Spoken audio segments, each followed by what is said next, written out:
Hello and welcome to this AQR QRCA pre-event interview with Maya Middlemiss. Maya, thank you very much for joining me. Do you want to first of all give a brief introduction to yourself?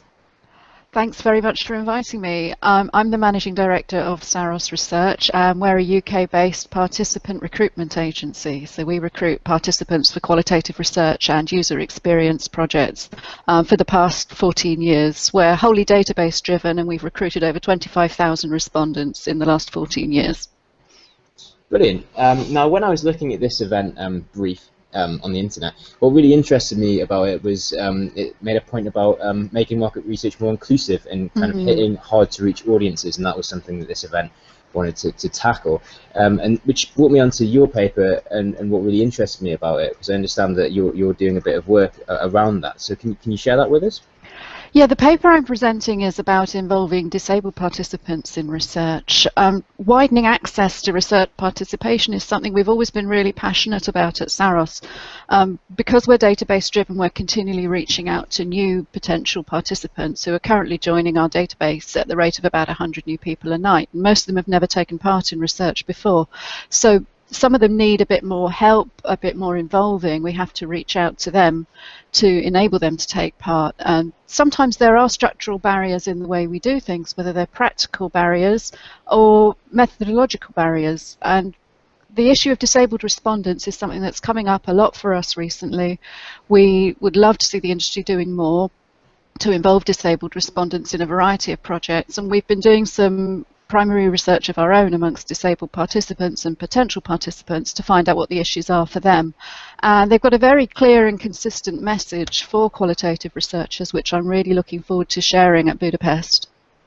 Okay, now you brought up the issue of barriers. Can you run through a couple of typical barriers that you might come across when doing this? Well, for many disabled people, the barriers are simply physical.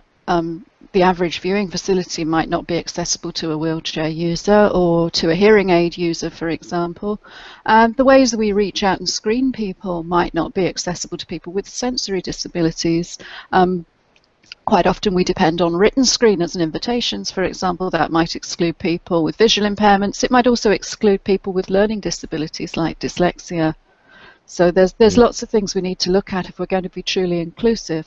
Yeah. In market research. And the interesting thing is that disabled people are among many groups who are excluded, but their actual power as consumers is something that's continually evolving because of the technology that enables disabled consumers to shop and to interact and to comment and review just like anybody else. So if their voices aren't being heard in research, then that's actually failing to satisfy our clients' need for strategic intelligence. Okay, that's really interesting, and this is the first I've kind of heard of this. So is this quite unique to Saros?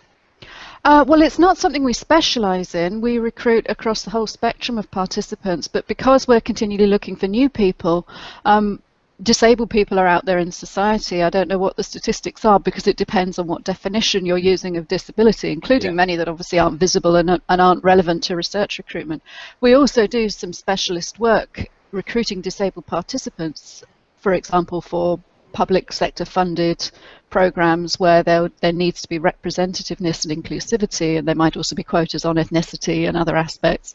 And we do some work for specialist adaptive technology providers who need people with particular disabilities to come in and test things like screen magnifiers or different ways of using devices and technology that are specific to certain kinds of disability.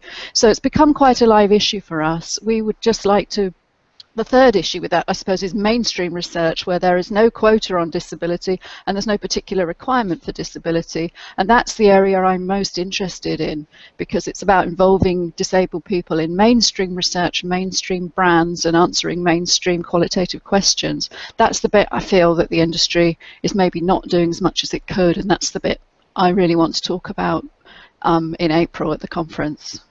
Okay, well, I'll certainly look forward to catching that. Sounds really fascinating. And if we can talk a little bit about the event itself, what caught your eye about this event? What made you want to attend this event in Budapest?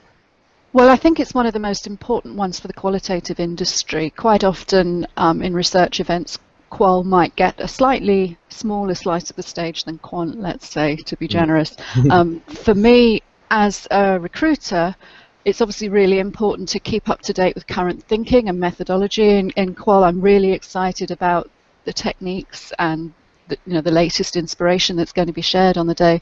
I'm also really glad that the idea of the respondent experience and inclusivity seems to be very, very central to the program this year. Yeah. The section on hard to reach audiences, which my presentation is part of, also has presentations about reaching digitally excluded respondents and people who are financially excluded for whatever reasons, and I think that's going to be really exciting. There's another section on day 2 about the partnership and transactional approach we need to have with participants, that they are our partners in achieving our clients' objectives. So I'm really looking forward to that as well. Yeah, there seems to be a lot to look forward to. Maya, thank you very much for joining me today, and I hope to see you soon at the conference.